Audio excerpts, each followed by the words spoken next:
Crimes passionnels, disparitions inquiétantes ou machinations diaboliques, percer les secrets des faits divers les plus marquants et plonger au cœur des affaires les plus étonnantes de l'histoire judiciaire. La découverte de la vérité ne tient parfois qu'à un fil. Bienvenue dans Chroniques criminelles. Dans cet épisode, l'affaire Margot Lagrave. Le 12 novembre 2001, Margot Lagrave, une paisible vieille dame de 78 ans, est retrouvée sauvagement assassinée dans sa modeste maison située à Ezus, un petit village des Pyrénées. Qui pouvait lui en vouloir autant ? Et que cherchait l'assassin ? Il faudra un incroyable rebondissement, 12 ans après le drame, pour enfin découvrir le meurtrier. Et la révélation de son identité en étonnera plus d'un. L'affaire Margot Lagrave, un podcast inédit de Chroniques criminelles.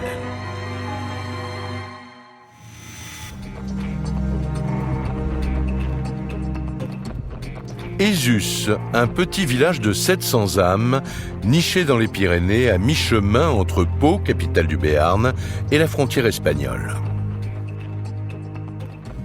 Un village relativement modeste dans lequel on ne trouve qu'un commerce.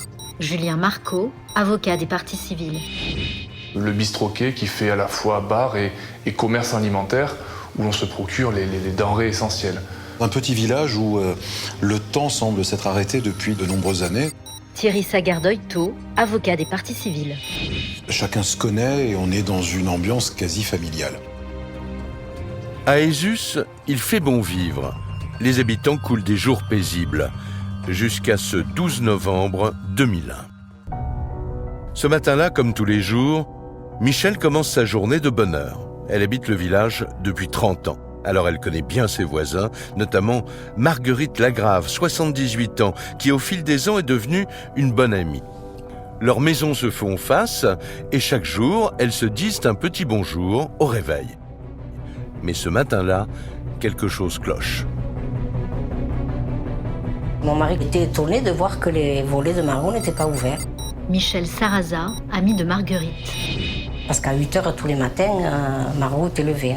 Ça ne ressemble pas à Margot qui devrait déjà être sur le perron de sa porte ou en train de jardiner comme elle en a l'habitude. Visiblement, quelque chose cloche. La vie de Marguerite Lagrave est organisée de façon immuable. Elle se lève de bon matin, elle ne fait pas la grasse matinée. Mais ce matin-là, de voir les volets clos, les voisins pressentent qu'il s'est passé quelque chose. Inquiète, Michel décide de se rendre chez Margot, accompagnée d'une voisine. En s'approchant de la maison, l'angoisse se fait de plus en plus vive. Je ne sais pas pourquoi j'avais un mauvais pressentiment. Je me disais, est-ce qu'elle est malade? Comment on va la trouver? Donc on appelait de dehors. Margot, Margot, comme on appelait d'habitude. Puis là, elle ne nous répondait pas. Alors on a dit, faut aller qu'on aille voir, quoi. Alors on a ouvert la porte. La porte n'est pas fermée, la porte s'ouvre. Et là, vision d'horreur, elle découvre son amie, Margot, gisant en bas de son escalier, recroquevillée. Elle était étalée par terre dans une mare de sang, son visage tout tuméfié et tout. Margot ne respire plus, Margot est morte. Michel est en état de choc, mais elle trouve la force d'appeler les secours. J'ai appelé les pompiers et puis à peine j'ai posé le téléphone, je ne sais pas ce qui m'a pris, j'ai eu des douleurs très violentes à la tête et j'ai perdu connaissance. Donc je ne me souviens pas des pompiers, je ne me souviens pas des gendarmes, il paraît qu'il y en avait partout, tout ça. Moi j'ai rien vu, quoi. Immédiatement, les gendarmes préviennent la famille de Marguerite Lagrave qu'un malheur est arrivé. Sonia, sa nièce, est l'une des premières informées. Elle se rend immédiatement chez sa tante. Quand on est arrivé, il y avait les pompiers, mais on n'a pas pu approcher, elle était décédée. Sonia, nièce de Marguerite. Ils ne nous ont pas dit ce que c'était, ils ont dit que la mort était suspecte, mais ça s'est arrêté là. Quel drame s'est joué dans cette maison ? Pourquoi Marguerite Lagrave, 78 ans, gît-elle au sol dans une mare de sang ? Les gendarmes de la section de recherche de Pau, accompagnés d'un médecin légiste, examinent le corps de la vieille dame. Les premières constatations ne laissent place à aucun doute. Marguerite n'est pas morte d'un accident, elle est morte d'une mort violente. Son visage est tuméfié, ses orbites sont presque enfoncées, elle présente une plaie sanglante au niveau de la gorge. C'est vraiment quelque chose de très, très violent. Jean-Christophe Muller, procureur de Pau. Des traces de lutte, un égorgement. D'après les premières constatations, la scène de meurtre s'est passée au pied de l'escalier. L'escalier fait quasiment face à la porte d'entrée, donc on peut raisonnablement déduire que le face-à-face entre Marguerite et son agresseur s'est déroulé à proximité de la porte et en tout cas au pied de l'escalier. La vieille dame a vécu un véritable calvaire. Son visage est défiguré, ses orbites sont enfoncées et elle a été égorgée. Un face-à-face d'une rare violence.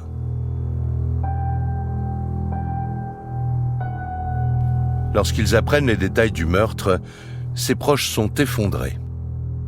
Ça a été très dur. On a subi un grand choc et une terrible perte. Parce que bon, elle ne demandait rien à personne, elle était tranquille dans son coin et on ne peut pas s'attendre à ça de toute façon. C'est pas juste, quoi, c'est moche, quoi. J'ai fait de la déprime, j'ai fait... Alors je la voyais partout, c'était l'horreur, quoi. Ça fait bien mal parce qu'on apprend plein de choses. Qu'elle avait été égorgée, la façon dont elle est morte, ma tante, c'est pas humain, ça. C'est pas humain. Ils l'ont massacrée, la pauvre. Le médecin légiste évalue le décès de Marguerite Lagrave à une douzaine d'heures, soit la veille, dans la soirée du 11 novembre 2001, sans doute entre 19h et 23h. Les gendarmes, pourtant habitués aux scènes de crime les plus sordides, sont stupéfaits par la sauvagerie du meurtre. Pourquoi s'être acharné ainsi sur cette vieille dame sans défense ? Les enquêteurs ont déjà leur idée du mobile. La première hypothèse des gendarmes est celle d'un cambriolage qui a mal tourné, car pas un centime, pas un bijou ne sera retrouvé dans la maison de Marguerite Lagrave. Julien Marco, avocat des parties civiles. La maison est sans dessus-dessous. La moindre casserole, le moindre pot, la moindre armoire a été vidée et sur tous ces objets, l'on retrouve des traces de sang. À partir du moment où c'est le sang de la victime qui est répandu un petit peu partout, ça veut dire que l'auteur a tué Madame Lagrave dans un premier temps et dans un deuxième temps a fouillé l'intégralité de la maison. Les enquêteurs passent la maison au peigne fin. Objectif, retrouver peut-être parmi ces nombreuses taches de sang une empreinte, un ADN, un indice qui leur permettrait d'identifier le ou les bourreaux de Marguerite Lagrave. Mais le meurtrier a pris ses précautions. Malheureusement, la scène de crime ne va pas parler. Aucune trace d'ADN n'est découverte sur place par la police technique et scientifique. Aucun indice n'a été laissé par le meurtrier et finalement les enquêteurs n'ont aucune piste à l'issue de leurs premières investigations. Le ou les voleurs et assassins se sont échappés sans avoir laissé sur place l'arme du crime. Thierry Sagardeuil-Taux, avocat des parties civiles. Donc c'est sans doute un geste qui a été calculé. Pour les enquêteurs, c'est certain, le meurtrier de Margot était sûrement équipé de gants. C'est pour cette raison que l'on ne trouve aucune empreinte. Alors, faute d'indices, les gendarmes vont se plonger dans la vie de Marguerite Lagrave. Peut-être y trouveront-ils un détail qui leur permettra de remonter jusqu'au criminel. Ils auditionnent ses proches pour savoir qui était réellement Margot. On l'a toujours appelée Margot. Nous, ça a toujours été Tati Margot. C'est son surnom depuis petite. Marguerite, on ne lui a jamais connu aucun homme. C'est une vieille dame célibataire qui a toujours vécu seule. Pas mariée, jamais. Bruno Robali, journaliste à la République des Pyrénées. Pendant toute sa vie, Margot s'est dévouée à ses parents, dont elle prend soin jusqu'à leur mort, si bien qu'elle ne se mariera jamais et n'aura pas d'enfant. Marguerite n'a jamais voulu quitter cette maison qui est celle de son enfance et dans laquelle elle vit au milieu de ses souvenirs. À l'intérieur, il faut savoir que c'est, j'allais dire, quasiment d'un autre âge. Au sol, c'est de la terre battue, le mobilier est très modeste. Les vieilles casseroles en cuivre sont accrochées au mur, le confort est rudimentaire. Les toilettes sont encore à l'extérieur. Il n'y avait rien dans sa maison. Un robinet d'eau froide, une ampoule électrique, il n'y avait rien d'autre. À sa vie, c'était une vie très très simple. Michel Sarraza, ami de Marguerite. Elle n'avait pas de télévision, elle n'avait pas de frigo, il n'y avait pas de téléphone. Il n'y avait rien de tout ça. Donc elle se contentait vraiment de peu, comme autrefois. C'était une vieille maison, mais c'était son château à elle. Ça lui suffisait. À Aizus, tout le monde connaissait Marguerite Lagrave. À 78 ans, elle était l'une des doyennes du village, une figure locale appréciée pour son grand cœur. Marguerite vit, ça ne s'invente pas, rue des Écoliers. Tous les matins et tous les soirs, elle voit ses enfants passer devant chez elle.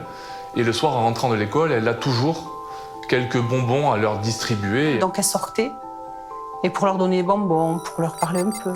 Sonia, nièce de Marguerite. Elle adorait les enfants, mais tout le monde la connaissait. Elle est dans le village connue pour cela, pour sa grandeur d'âme, pour sa richesse de cœur. Après ses premières investigations, les enquêteurs ne sont guère avancés. Apparemment, Marguerite Lagrave n'avait aucun ennemi, bien au contraire. Ils vont alors éplucher ses finances, car les gendarmes sont persuadés que ce crime est un cambriolage qui a mal tourné. Marguerite avait-elle des économies qui auraient pu susciter des convoitises ? Ce que les enquêteurs découvrent les rend encore plus perplexes. Marguerite Lagrave n'a pour ainsi dire jamais travaillé. Elle n'a aucune économie. Elle avait une très très petite retraite.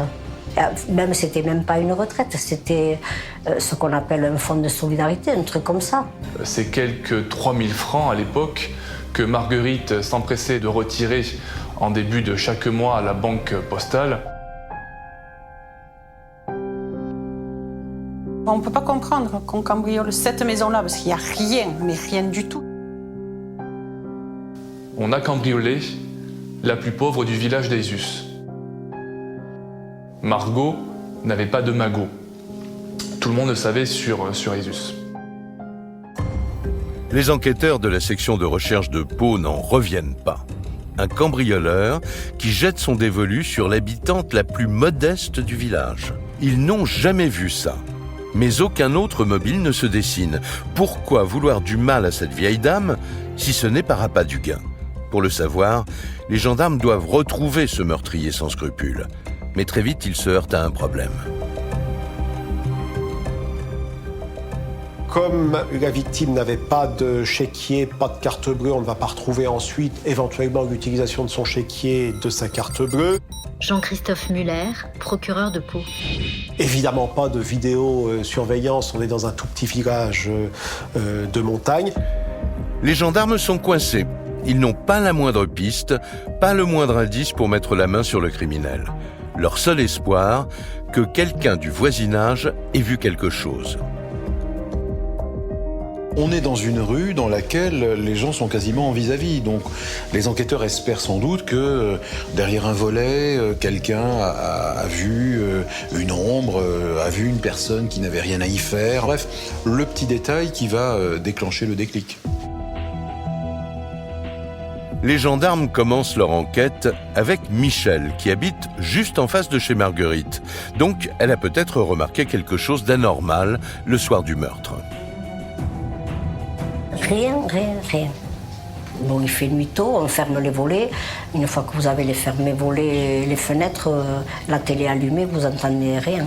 On est au mois de novembre, il fait très froid à cette époque-là, donc tout le monde s'est calfeutré chez soi. Pas de bruit, on n'a rien entendu. Ça, c'est la difficulté immédiate à laquelle sont confrontés les enquêteurs. Pas de petits bouts de ficelle, si vous me permettez l'expression, qui permettent de dérouler un petit peu la pelote de l'enquête.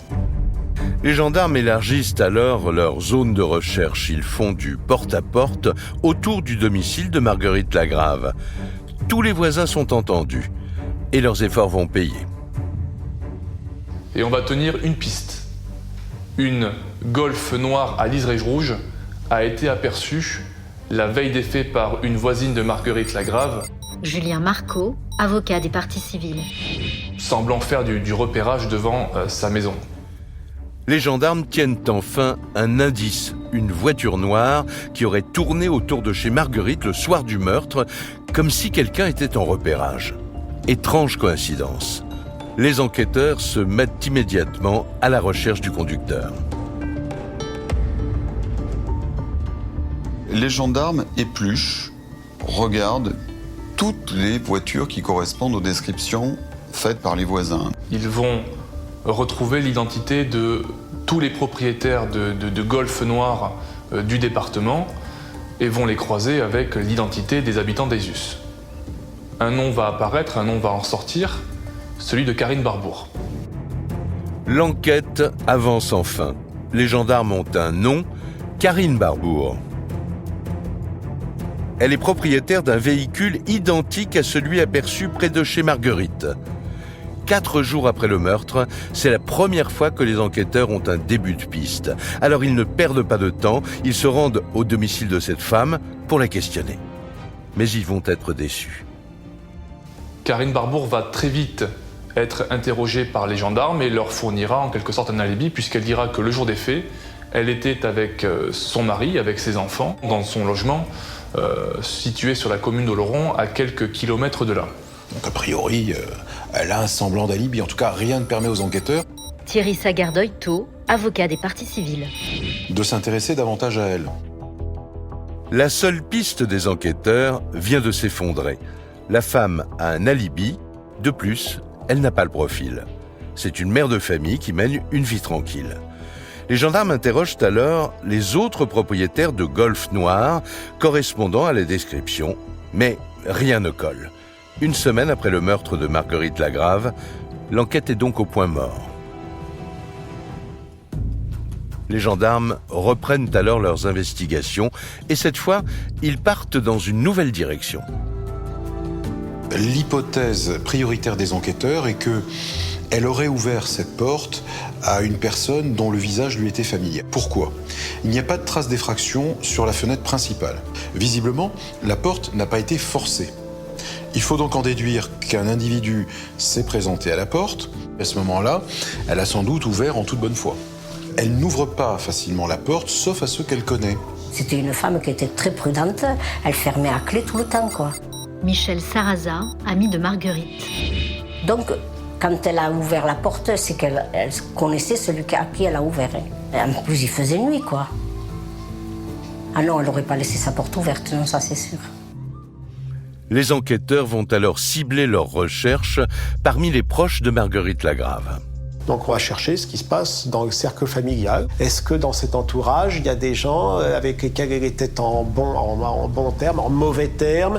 Est-ce qu'il pouvait y avoir des histoires de dettes, d'argent, etc. Ils cherchent toutes les personnes qui auraient eu un mobile Bruno Robali, journaliste à la République des Pyrénées. pour aller chez Margot Lagrave avec la volonté de trouver de l'argent. Et les gendarmes ne vont pas chercher bien longtemps. Ce sont les habitants du village qui vont les mettre sur une nouvelle piste. Car dans les rues d'Aizus, les langues se délient. Le meurtre de Marguerite est au centre de toutes les conversations et chacun y va de sa petite enquête. Petit à petit, la vindicte populaire désigne des proches de Marguerite Lagrave et pas n'importe lesquels. C'est Sonia, sa nièce, et son mari Bruno que tout le village regarde de travers. Des rumeurs commencent à bruire dans le village. On raconte que des neveux et nièces auraient récemment fait des travaux assez importants à leur domicile. On s'étonne que ces neveux et ces nièces entreprennent, suite au décès de leur tante, des travaux onéreux. On s'imagine peut-être que ces travaux ont été financés avec quelques trésors découverts au domicile de la défunte. Voilà les bruits qui courent dans tout le village. Sonia et Bruno auraient réalisé les travaux de leur nouvelle maison avec l'argent dérobé chez leur vieille tante Margot. Ces soupçons reviennent vite aux oreilles des intéressés. Nous, on a appris par hasard que c'était sur nous qu'était la rumeur. Sonia, nièce de Marguerite. Et on ne sait pas pourquoi. Alors, oui, avec mon mari qui travaillait, et on a acheté la maison où on est. Mais si tous les gens comme ça sont des meurtriers, il y en a partout. Et de toute façon, quand ma tante a été assassinée, on avait déjà acheté la maison. On avait déjà commencé les travaux. Pour moi, c'est de la méchanceté. Pendant plusieurs semaines, Sonia et Bruno supportent le poids des soupçons et subissent le regard des autres. Il y a des gens qui ne nous disent plus bonjour, on est surveillés. Il y a des voitures qui passent tout doucement devant la maison, il y a des gens qui passent à pied, qui regardent. Ils se plaignent à la mairie. Beaucoup de plaintes contre nous à la mairie. Ça m'a fait vraiment mal d'être désignés sans avoir rien fait et sans raison. Au fil des jours, la rumeur se fait de plus en plus insistante, si bien que même les gendarmes s'y intéressent. Le problème, c'est qu'il n'y a rien de concret contre le neveu et la nièce, juste des soupçons. Mais les gendarmes piétinent toujours dans leur enquête, alors ils interpellent Sonia et Bruno et les placent en garde à vue. Ça a été un vrai choc. Ils sont arrivés à 6h le matin. Et là, ça a été la perquisition. Bruno, garde à vue à Pau. Et moi, au Oloron. Moi, j'ai un interrogatoire musclé. On voulait me faire avouer que c'était mon mari qui était coupable. J'ai failli prendre le claque, je l'ai pas prise. J'étais à bout. Mais j'ai pas craqué puisque c'était pas lui. La garde à vue va être éprouvante, mais finalement les enquêteurs feront chou blanc puisque l'origine des travaux, celle qui était dénoncée, se révélera totalement légale. Les travaux ont été financés par les économies, il n'a jamais été question de réinvestir le produit d'un vol commis au domicile de Marguerite Lagrave. Rien ne permet donc d'inculper Sonia et Bruno, ils sont officiellement mis hors de cause. L'assassin, lui, court toujours. Les gendarmes n'ont pas le début d'un indice pour remonter sa piste. Pourtant, ils font tout leur possible pour arrêter ce tueur sans scrupules. Mais les mois passent, puis les années. 4 ans après le drame, il faut se rendre à l'évidence, le meurtre barbare de Marguerite Lagrave restera sûrement impuni. En 2005, le juge d'instruction qui était saisi du dossier va rendre une ordonnance de non-lieu. Jean-Christophe Muller, procureur de Pau. C'est-à-dire qu'il va, sans doute pas de gaieté de cœur, considérer qu'après 4 ans d'investigation, on a fait le tour de toutes les hypothèses possibles. Alors non-lieu, ça veut dire quand même qu'on réserve l'hypothèse que des éléments nouveaux surviennent, sous réserve de l'écoulement du délai de prescription. Le juge d'instruction, il a donc 10 ans pour éventuellement réouvrir le dossier. Pour rouvrir un dossier de nature criminelle, il faut soit l'hypothèse d'un événement révélé par la suite de façon tout à fait fortuite, soit par un rebondissement inattendu. Ce rebondissement surviendra 12 ans après le meurtre de Marguerite Lagrave. Le 14 mars 2013, alors que tout le monde a renoncé à trouver un coupable, un événement inespéré vient relancer l'enquête. Lacanau, en Gironde, à plus de 300 km d'Ezus. Ce jour-là, une femme du nom de Karine se présente à la gendarmerie. Cette gendarmerie, Karine la connaît bien puisqu'elle vient régulièrement y déposer des plaintes et des mains courantes contre son ex-mari, un certain Daniel. Car depuis leur séparation houleuse, Karine et Daniel se déchirent. Il y a un contentieux fort concernant la garde des enfants. Frédéric Dutin, avocat de Karine Barbour. Le droit de visite et d'hébergement, la pension alimentaire. Dans ce cadre-là, elle va avoir des relations régulières avec un gendarme femme de Lacanau. Pierrette Mazza-Capdevielle, avocat de Daniel Treille. Qui, à chaque fois, l'auditionne.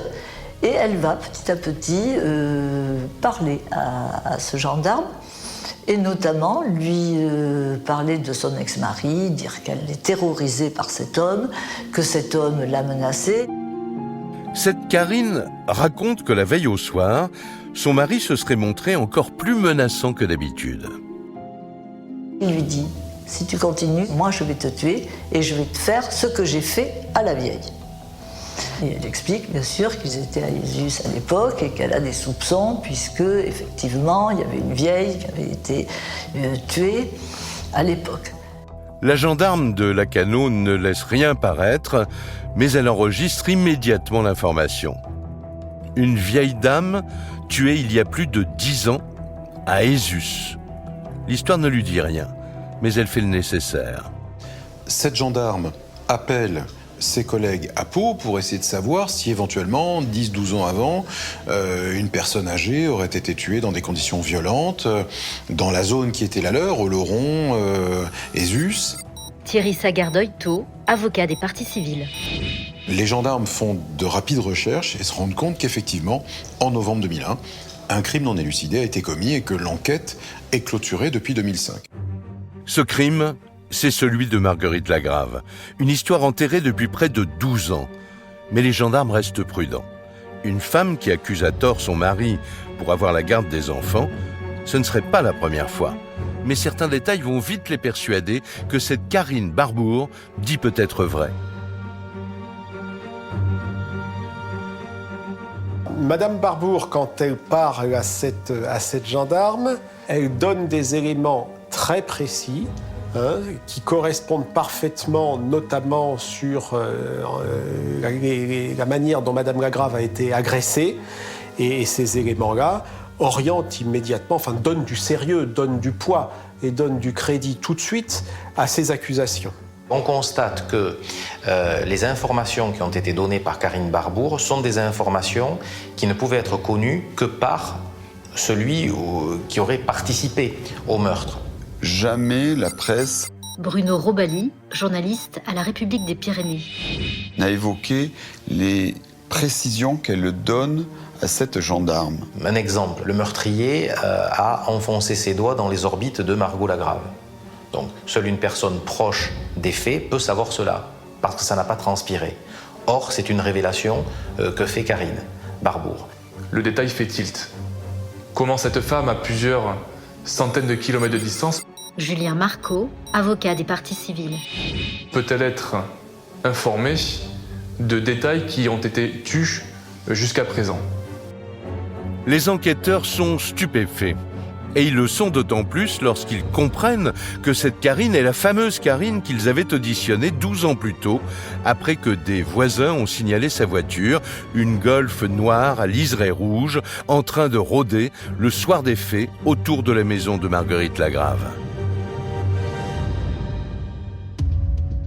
Ce témoignage est un coup de théâtre inespéré. Mais avant de s'emballer, les gendarmes veulent savoir à qui ils ont affaire. Ce couple a-t-il le profil de tueur de vieilles dames? Pour le savoir, ils fouillent le passé de Karine Barbour et de Daniel Treille, son ex-mari. Daniel Treille et Karine Barbour, au moment des faits, en 2001, ils ont, pour Daniel Treille, 27 ans, pour Karine Barbour, 25 ans. Aucun antécédent judiciaire pour l'un et pour l'autre. Ils ont 2 enfants. Ils vivent dans des conditions très modestes. Lui est ouvrier dans la vallée. Elle a une formation de coiffeuse à domicile, mais elle ne travaille pas. Karine Barbour a toujours vécu à Ésus comme ses parents avant elle. Daniel Treille, lui, est originaire d'Oloron-Sainte-Marie, un village voisin. Un couple a priori sans histoire, apprécié dans la région. Après 10 ans de vie commune et 3 enfants, Karine et Daniel se séparent et ce sont leurs divergences qui vont attirer l'attention des enquêteurs. Ils forment un couple assez déséquilibré. En ce sens que, il y a déjà une différence, j'allais dire physique, de corpulence entre l'un et l'autre. Monsieur Treille est quelqu'un de très petit. Un homme qui mesure 1m60 et qui pèse 55 kg, c'est quelqu'un qui est chétif pour un homme. Karine écrase son mari Daniel. Elle l'écrase d'abord de par son physique. Karine Barbour, à l'époque des faits, c'est 1m70 pour quelques 150 kg. Karine l'écrase dans tous les sens du terme. Manipulatrice, arrogante, hautaine. Quelqu'un qui, de toute évidence, était le cerveau de ce couple, celle qui portait la culotte. Et pour accroître le caractère un peu faible de Monsieur Treille, Monsieur Treille, il est même placé sous curatelle, c'est-à-dire que c'est quelqu'un qui n'est pas capable, à vrai dire, de s'occuper de ses papiers, de s'occuper un petit peu de la gestion courante de la famille. C'est plutôt sa femme qui s'en occupe. Les enquêteurs tombent des nues. Le portrait de Karine Barbour ne colle pas du tout avec la femme terrorisée par son ex-mari qui est venu porter plainte à la gendarmerie. Karine Barbour cacherait-elle encore d'autres choses ? Pour en savoir plus, les gendarmes décident de poursuivre leurs investigations en toute discrétion. Le couple est donc placé sur écoute téléphonique et les enquêteurs ne sont pas au bout de leur surprise. On tombe sur des révélations qui sont absolument sidérantes. On se rend compte que, contrairement à ce qu'elle a raconté, elle n'est absolument pas sous la coupe de cet homme, elle ne cherche absolument pas à le fuir, bien au contraire. Elle lui fait des pressions et des chantages permanents. Elle lui dit, si tu me donnes 100 000 €, si tu renonces par écrit et par papier de justice, par avocat et justice, à voir nos enfants, Pierrette Mazza-Capdevielle, avocat de Daniel Treille. eh bien, je te laisse tranquille, à défaut, je te dénonce et je dénonce le fait que c'est toi l'auteur du meurtre de Marguerite. Ce qu'elle n'a sans doute pas suffisamment anticipé, c'est que Daniel, lui, ne va pas rester passif et apeuré, bien au contraire. Thierry Sagardoy-Taux, avocat des parties civiles. Au téléphone, il lui répond « Mais de toute façon, j'en ai rien à foutre, t'es aussi impliqué que moi ». Daniel Treille lui dit « T'es aussi complice que moi » et il donne des éléments en disant « T'étais là, c'est toi qui m'as accompagné ». Il l'incrimine également. Karine Barbour n'a pas appris par des confidences le meurtre de Marguerite Lagrave, elle y aurait en quelque sorte participé. Pour les gendarmes, le scénario commence enfin à se dessiner. Daniel Treille est bien impliqué dans le meurtre de Marguerite Lagrave. Et de toute évidence, il n'est pas le seul. Karine Barbour serait sa complice. Les gendarmes se rendent compte à ce moment-là qu'elle les a probablement instrumentalisés. Ils n'ont pas face à eux une femme désarmée, désarçonnée et ravagée par l'ampleur du secret qu'elle jugerait ignoble. Bien au contraire. Et quelqu'un qui a une idée en tête, une seule idée en tête. Jean-Christophe Muller, procureur de Pau. C'est enfoncer son mari dans cette affaire, dégager sa responsabilité et récupérer de l'argent peut-être et la garde de ses enfants certainement. Elle avait dénoncé ces faits pour faire tomber son ex-époux et elle se retrouve entraînée dans sa chute. Les enquêteurs de la section de recherche de Pau qui ont repris l'enquête ont à présent la certitude qu'ils tiennent enfin les meurtriers de Marguerite Lagrave. Mais une question les interpelle. Pourquoi Karine Barbour aurait-elle dénoncé un crime qui risquait de la conduire elle aussi en prison ? C'est en fouillant son ordinateur que les enquêteurs vont trouver la réponse.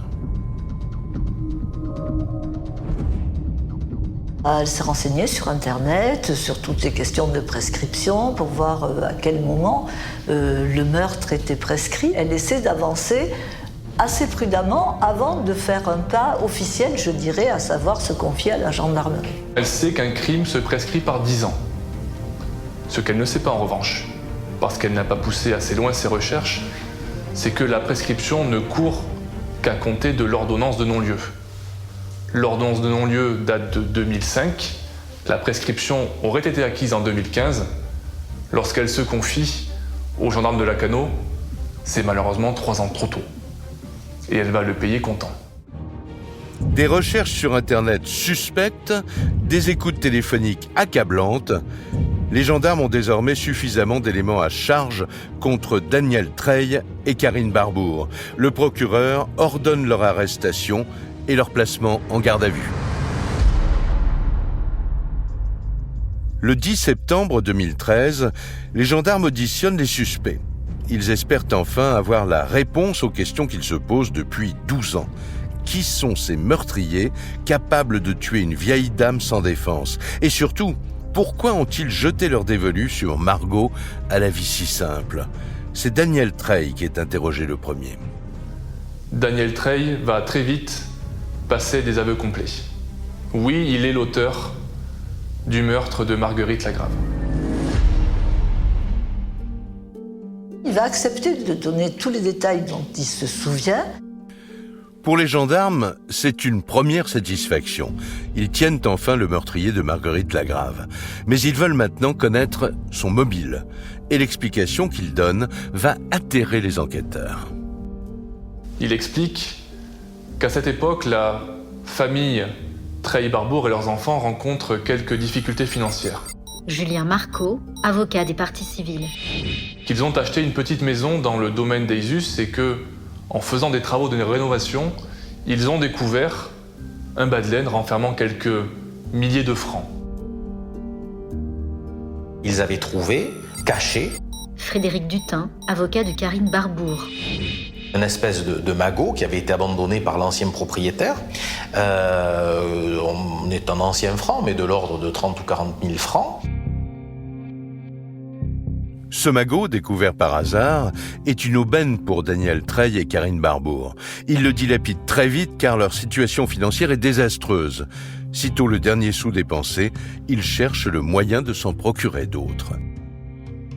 Ils vont alors se persuader que tous les anciens du village cachent chez eux un bas de laine comme celui qu'ils ont trouvé, et notamment la vieille Margot, qu'ils connaissent bien.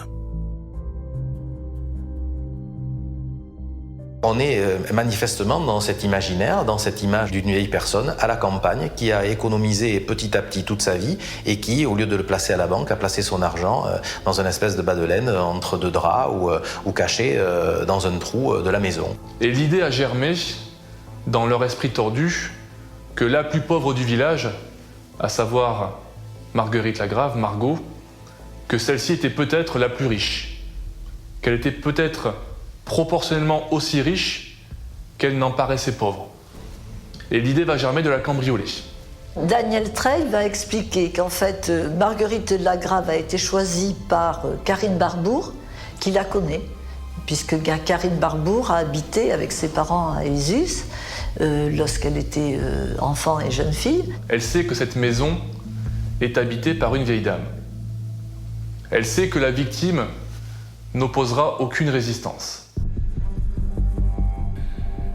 Le sort tragique de Marguerite Lagrave est à ce moment-là scellé.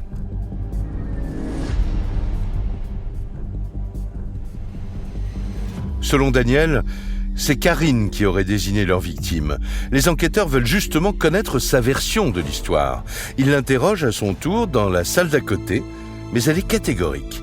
Elle n'est pour rien dans toute cette affaire. Elle n'était pas d'accord pour cambrioler chez Marguerite Lagrave, mais elle n'a pas eu le choix.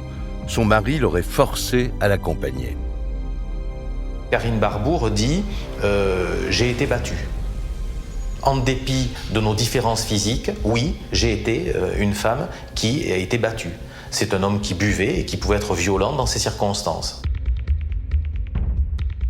Face aux enquêteurs, Karine Barbour joue à nouveau les victimes. Elle n'a fait qu'obéir aux ordres de son mari, rien de plus.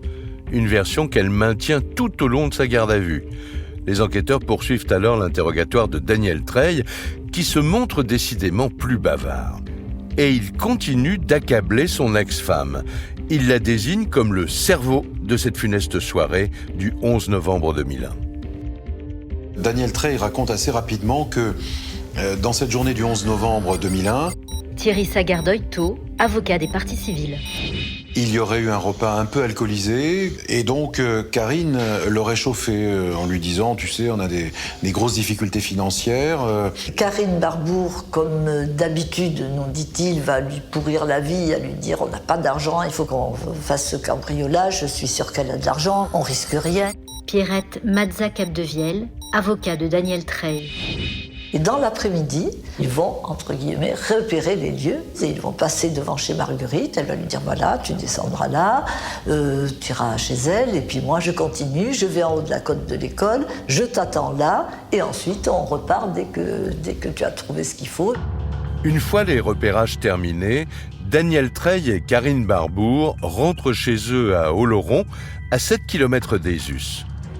Et ils attendent la tombée de la nuit pour mettre leur plan à exécution. Ils vont repartir le soir, vers 20h. Karine Barbour est au volant, c'est elle qui conduit. Il y a leurs 2 enfants. L'aîné qui a 3 ans et le second qui a 1 an à ce moment-là, qui sont à l'arrière de la voiture. Toute la famille part. Les enquêteurs sont effarés. Daniel Trey avoue qu'ils ont emmené leurs enfants dans cette virée macabre, comme une petite sortie en famille. Vers 20h, ils arrivent tous ensemble devant le domicile de Marguerite Lagrave. Daniel sort du véhicule, Karine lui tend un couteau au cas où. Au cas où quoi? Daniel Trey descend, prend et le couteau et des gants en polaire. Et Karine Barbour repart en voiture jusqu'à la placette qui est en haut de la côte de l'école. Et Karine va faire le guet, avec ses 2 enfants à l'arrière. Daniel Trey va s'approcher de la porte et il y a un filet de lumière à l'intérieur. Donc Marguerite n'est certainement pas couchée. Et il va pousser la porte. Et puis la porte, elle s'ouvre. Parce qu'en fait, la porte n'est pas fermée. Donc il va pénétrer, la pièce est vide. Daniel Trey explique aux enquêteurs qu'il commence à fouiller le rez-de-chaussée. Lorsque, soudain, Marguerite, qui se trouve à l'étage, descend les escaliers car elle a entendu du bruit. Marguerite Lagrave descend les escaliers. Le face-à-face est immédiat. Elle dit qu'est-ce qui se passe, qui est là. Et Daniel Trey va nous dire j'ai été paniqué, tétanisé. Daniel expose que Marguerite se jette sur lui, qu'elle l'empêche de partir, lui qui se dirige vers la porte qu'il n'arrive pas à ouvrir car entre-temps elle s'est refermée. Il ne sait plus quoi faire, Marguerite vient vers lui, il nous explique qu'il va se protéger avec la main qu'il va placer sur le visage de Marguerite, d'où les marques sur les yeux. Elle va la gripper, il va prendre le couteau, elle va tomber, il va tomber sur elle, et en tombant sur elle, il porte un coup de couteau. Marguerite agonise.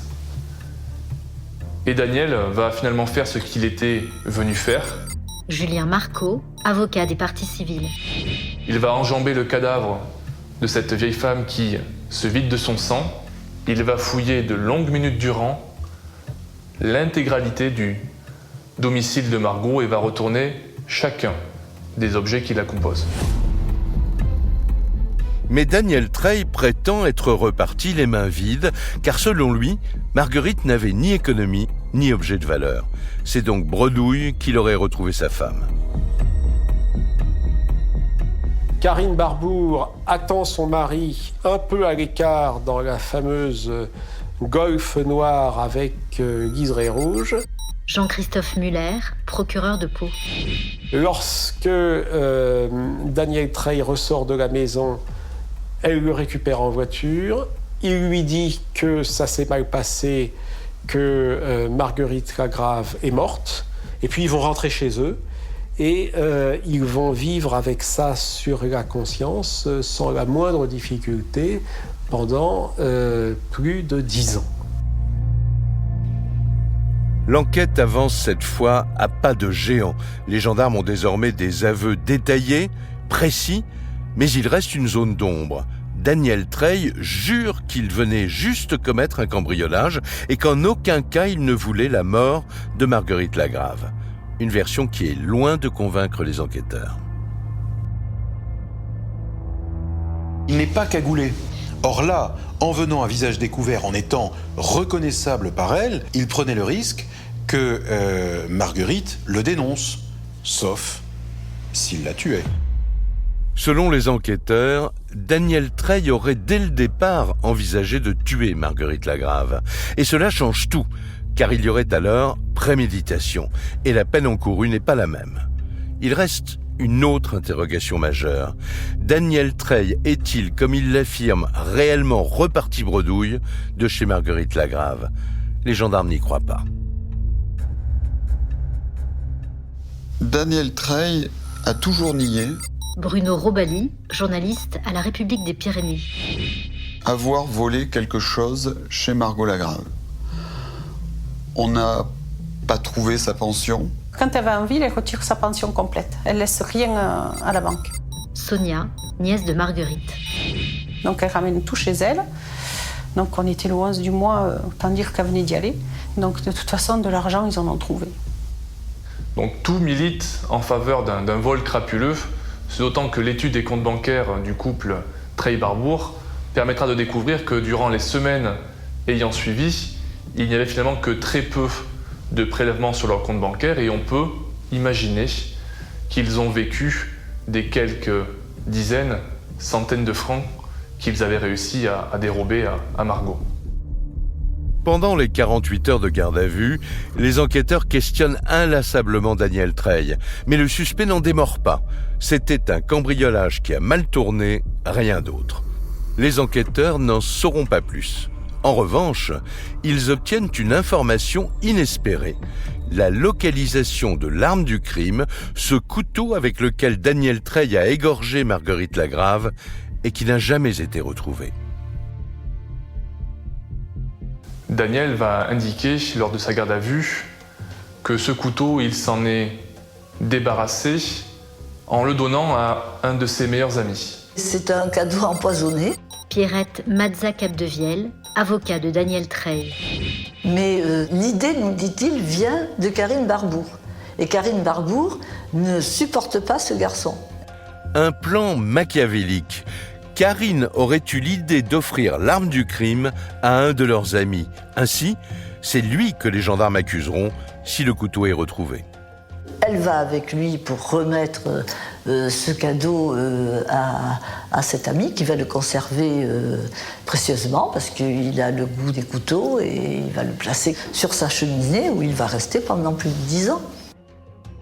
Les enquêteurs vont tout de suite chez cet ami, chez Roger, et Roger va dire « Mais oui, il m'a remis un couteau, mais le couteau, il est toujours là et je vous remets le couteau. » La découverte du couteau, c'est un miracle. Au plan de l'enquête, je suis certain que les gendarmes n'ont pas imaginé un instant qu'ils le retrouveraient. Thierry Sagardoy-Taux, avocat des parties civiles. Donc c'était une occasion bénie. Il y avait une chance sur 1 million pour qu'elle soit effectivement retrouvée. Et les gendarmes vont décidément avoir de la chance, car la découverte du couteau n'est pas le seul miracle. On va faire une analyse ADN sur ce couteau. Et on trouve des traces de sang dans les jointures du couteau. Et le sang qui est retrouvé est celui de Margot Lagrave.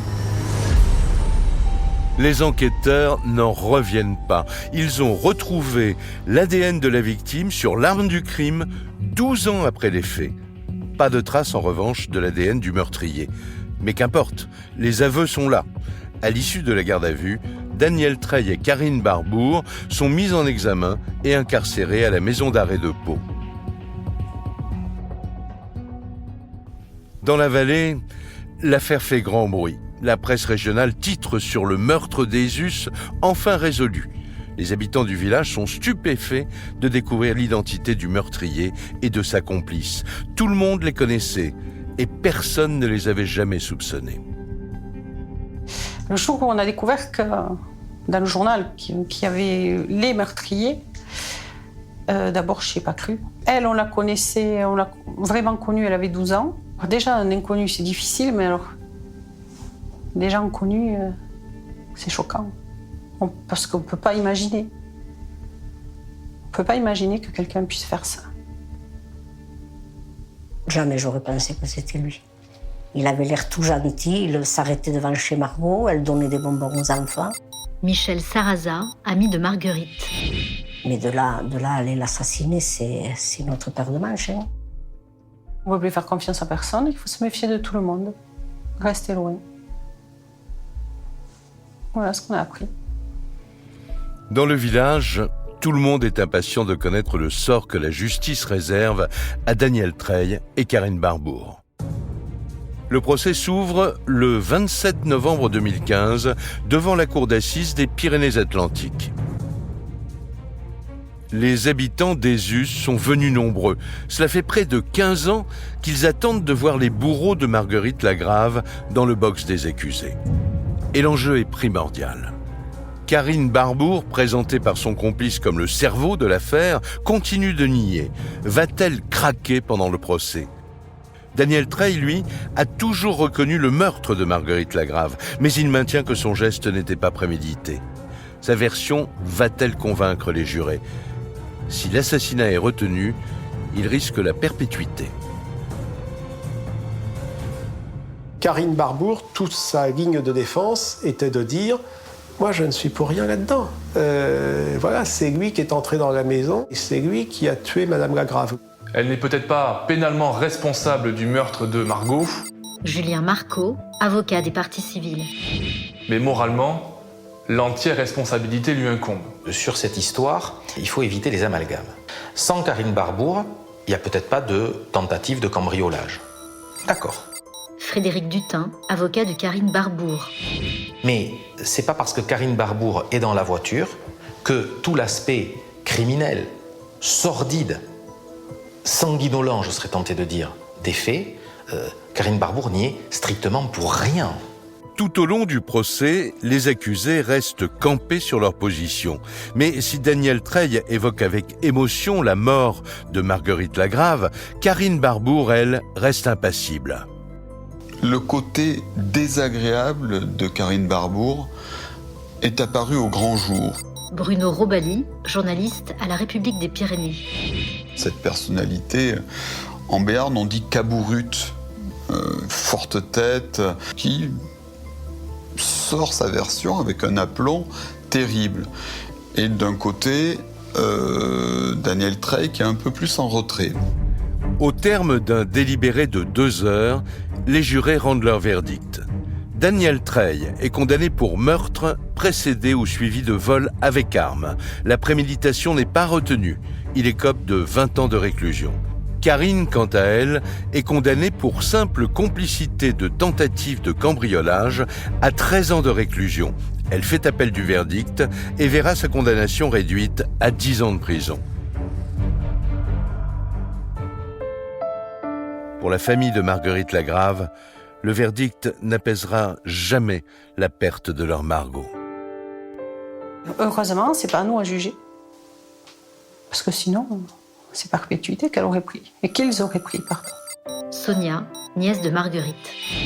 Il y a, comme je vous ai dit, il y a les juges, il y a les jurés, il y a les avocats qui ont fait leur travail.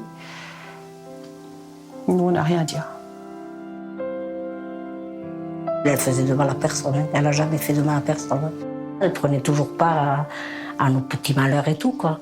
Nos malheurs comme nos joies, voilà. L'ironie cruelle de cette affaire, c'est qu'ils auront cambriolé la plus pauvre du village.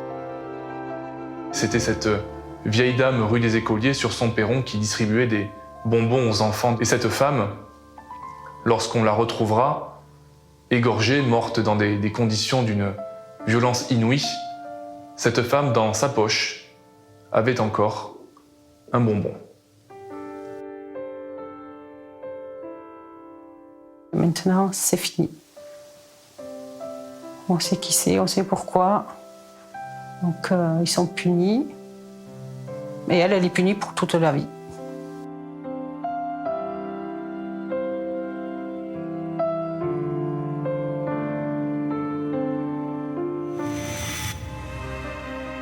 Vous venez d'écouter Chronique criminelle. Si l'épisode vous a plu, n'hésitez pas à mettre des étoiles, à commenter ou à vous abonner sur votre plateforme d'écoute préférée. Et retrouvez dès la semaine prochaine un nouvel épisode de Chroniques criminelles.